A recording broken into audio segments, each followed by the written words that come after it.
के कर मैया बाघे जन्म ली।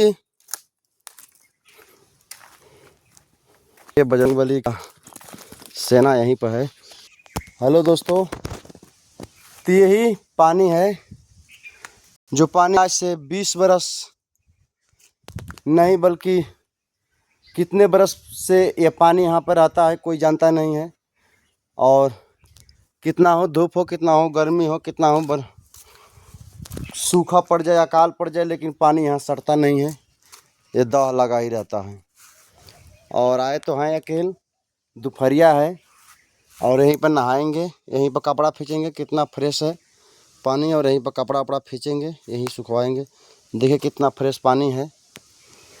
ये इधर भी नदी बह रहा है, ये नदी सुअरा है। ये ग्राम दहार, थाना धौरा, कैमूर, जिला भभुआ, बिहार। और ये नदी जो है, ये नदी सुअरा नदी है।